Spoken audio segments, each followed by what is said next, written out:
brand new study I want to tell you about in my grubby little hands here.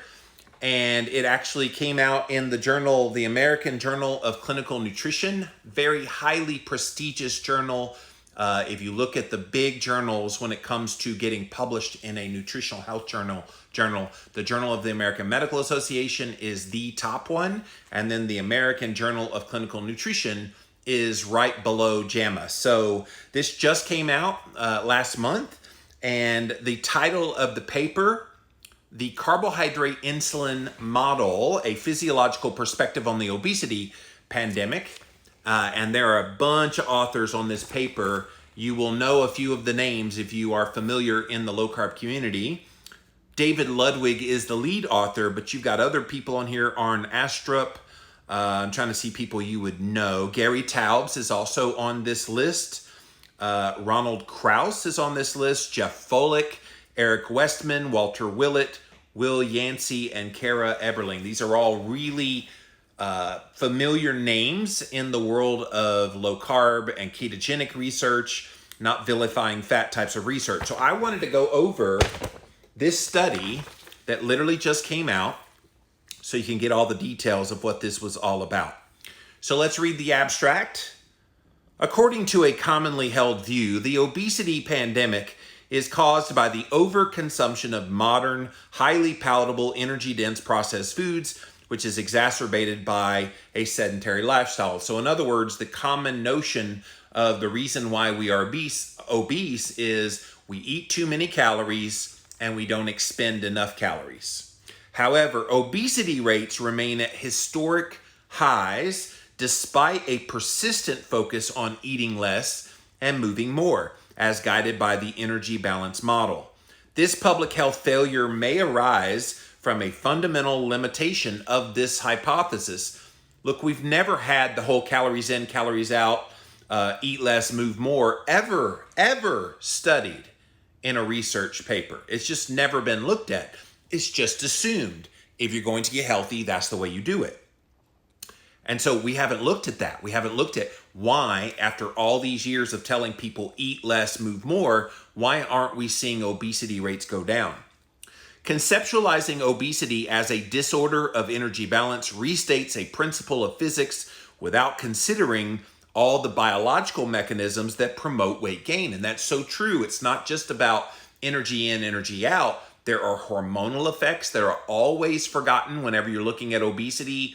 There's a lot of moving parts to this, which they're going to talk about in this study. An alternative paradigm, the carbohydrate-insulin model, proposes a reversal of this causal direction. According to this model, the carbohydrate-insulin model, increasing fat deposition in the body resulting from the hormonal responses to a high glycemic diet, high carb diet, drives positive energy balance. So this theory provides a conceptual framework with testable hypotheses for how various modifiable factors influence energy balance and fat storage.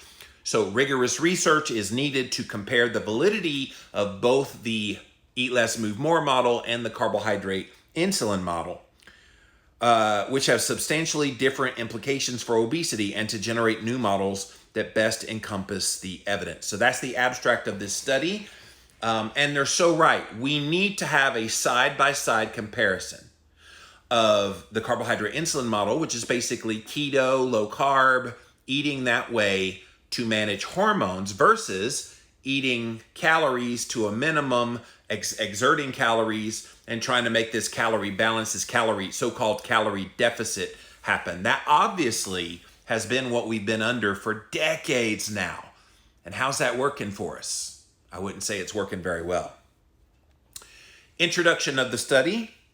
The last century has witnessed fundamental developments in our understanding of the biological basis for obesity. Many lines of investigation demonstrate that body weight is controlled by complex and interconnected systems involving multiple organs, hormones, and metabolic pathways. Common genetic variants acting on these systems may explain around 20% of the population having a higher BMI. Rare mutations have been identified that can also cause obesity in humans. Animal models have been generated in which mutation of specific gene will yield susceptibility to or protection from obesity. Those are very rare, though. That is not the norm. They are the exception.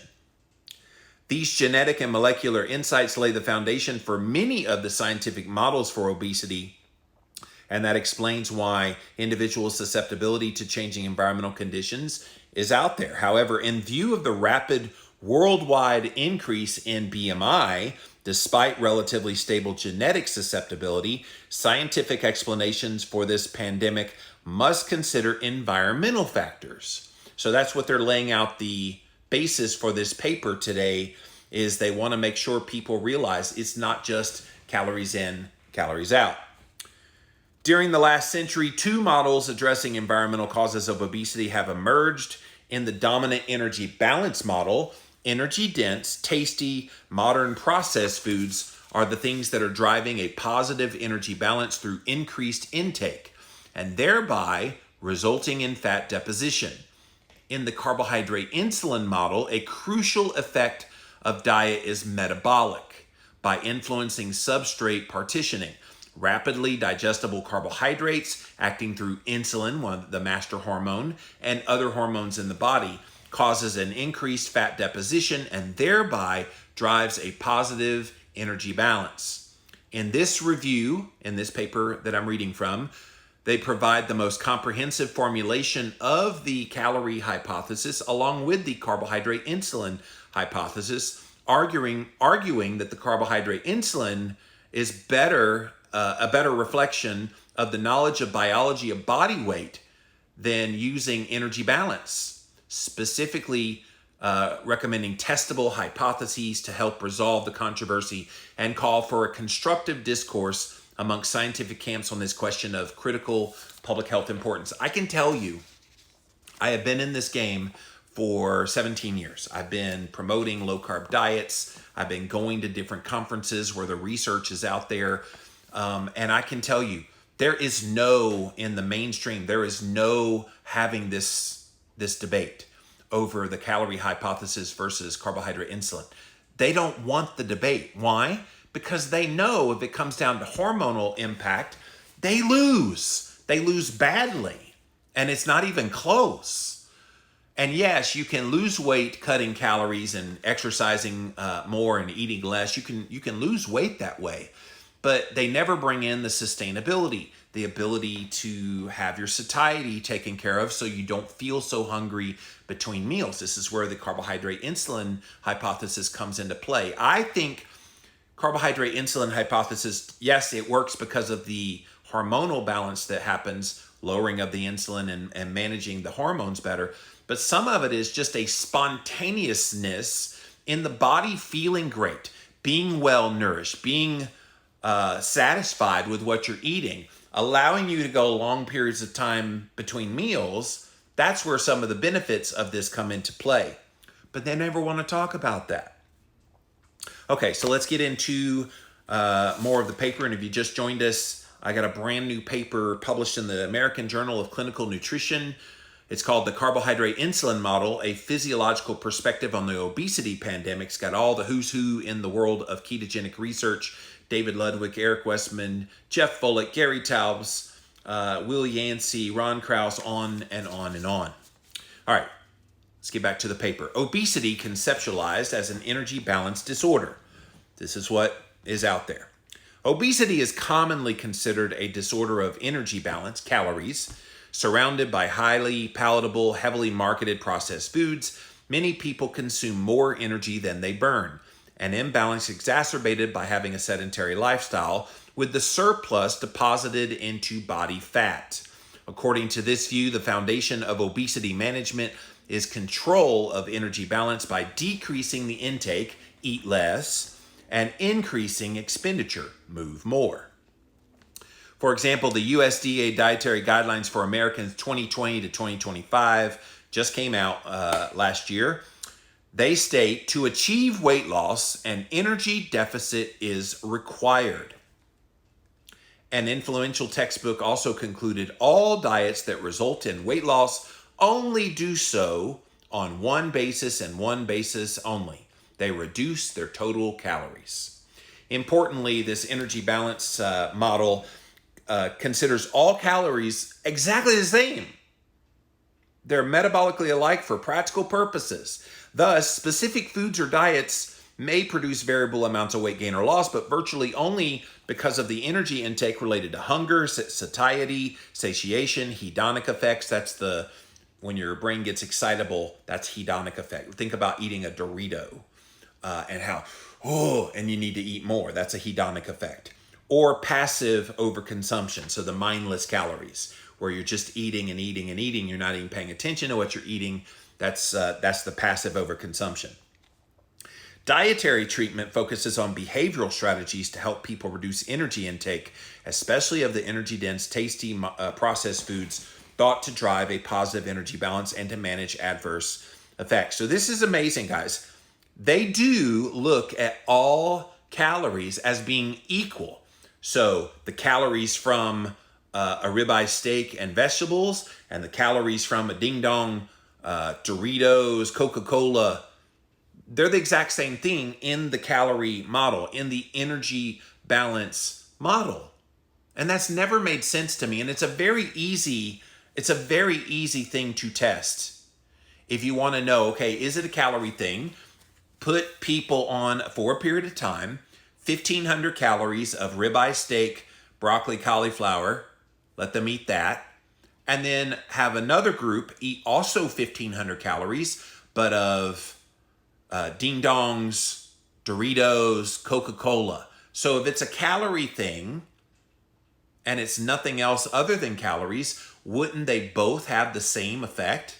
You would think, if it's only about calories. I have never seen that study, and how easy would that study be to do? And you wouldn't even just look at weight loss, even though that's what culture wants to do. You kind of have to look at hormones. You kind of have to look at blood sugar. You have to look at inflammatory markers. You have to look at basically subjective things like, how does the person feel between those two meals? What were their hunger levels like? It would be a really intense study. I would love to see that study, but to date, that study has never been done. All right, so let's get back to the study. Tautologies and other limitations of the energy balance model. The appealing simplicity of the energy balance model belies an inherent tautology. Weight gain, or more precisely, fat gain, can occur only when you have a positive energy balance, in the same way that a fever can only occur if the body generates more heat than it dissipates. However, these reiterations of the law of energy conservation ignore causality. During the puberty, energy intake exceeds expenditure as body energy stores increase. Does increased consumption drive growth, or does growth drive that increased consumption? Neither possibility violates any of the laws of physics, but the two perspectives have fundamentally different physiological bases and implications. Because the relation between energy balance and weight change is inseparable, statements regarding the importance of a negative balance provide no real meaningful information about its etiology. We don't know if the weight loss that's brought on by eat less, move more has anything to do with the reduction in the consumption, or if it will drive consumption later. It's such a convoluted theory that I'm surprised we still believe that in 2021. How about palatability and food intake? Regarding dietary drivers of obesity, common versions of the energy balance model focus on the variety and the availability of these hyper-palatable, energy-dense processed foods. Clearly, people tend to eat more of those kinds of foods, and I will tell you the reason you eat more of those highly palatable processed foods is they have been stripped of all the great nutrition that's found in real whole foods, and then maybe they'll have a few synthetic vitamins put in it, but your body is seeking nutrients when you eat. It's not seeking calories, it's seeking nutrients, and nutrients are found in real whole foods. Clearly, people tend to eat more of these that they find tasty and palatable. It seems to influence short-term food selection and the energy intake. However, surprisingly little evidence relates palatability directly to chronic overconsumption.